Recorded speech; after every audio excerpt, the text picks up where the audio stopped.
Hi guys! It's me again, Mrs. B. And for today's video, samahan nyo nga kami. Guys, andito tayo ngayon sa Iponyari. Kakain tayo sa isang authentic restaurant dito sa Cavite. Ayan ang aking mga kapatid. Super favorite nga namin magkakapatid ang Japanese food. Lalong-lalo na yan si Hermana at si CPS. Bonding talaga namin magkakapatid ang kumain. Kaya ayan, kitang-kita naman sa katawan. Medyo matagal na tong video na to. Ngayon ko nga lang na-upload. So guys, ayan. Oh, ang ganda ko dito ah. Libre daw tayo guys. Uy, libre mo ba kami? Wala akong dalang cash. Hindi na sana. Ha? Kaming dalawa. Walang dalang cash. At dahil gutom na nga kami, tara na, umorder na tayo. Favorite nga ng aming Mood Rebels dito sa Iponyari. At dahil authentic Japanese restaurant ito, expect nyo na medyo pricey at talagang mahal ang presyo ng mga pagkain dito. Pero kung naghahanap ka talaga ng authentic Japanese food, ito ang marirecommend ko. Talagang worth the price. Subukan nyo dito guys. Tonkatsu set, dalawa lang po. Yun lang po. At saka ano, add ako ng sukiyaki. God for man, ma'am. Okay. Ayan, si Hermana, pasalad-salad muna sa Gedli. Ano order nyo? Ebi tempura, chicken yakitori. Wow, ayan. Dahil nga marami kami, nag-decide na kami kumain dito sa function hall. At ayan, VIP treatment na naman. Talagang mahihilig kami kumain at food is life. At syempre, yung gusto talaga namin, yung masasarap at sulit din ang aming mga binabayaran. Tonkatsu. Tonkatsu yan guys, tonkatsu set. Ayan nga, si Ginang Gerdaya, may ebi tempura pa on the side. EFG. Nakatonkatsu set. Ang ganda, wow. Ang dami nga namin at ang daming order, kaya ayan, may kasama ng pagtataranta.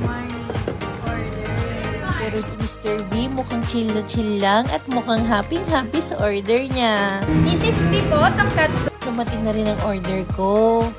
Ay, in-order ko. Sukiyaki dito. Ang pinaka-favorite ko, ang isang order ko pa, ang sukiyaki set. It's authentic sukiyaki. So, babasagin natin ng intro. Nahaluin mo. Miss Hermana po. Wow, pasabog si Hermana. Wow. Hindi mo kami na-inform, may sushi party pala tayo. Grabe talaga si Hermana. Ginanahanan ng todo, guys. Sabi ko naman sa inyo, favorite ni Herman ang Japanese food. Ayan, nagpa-sushi boat pa.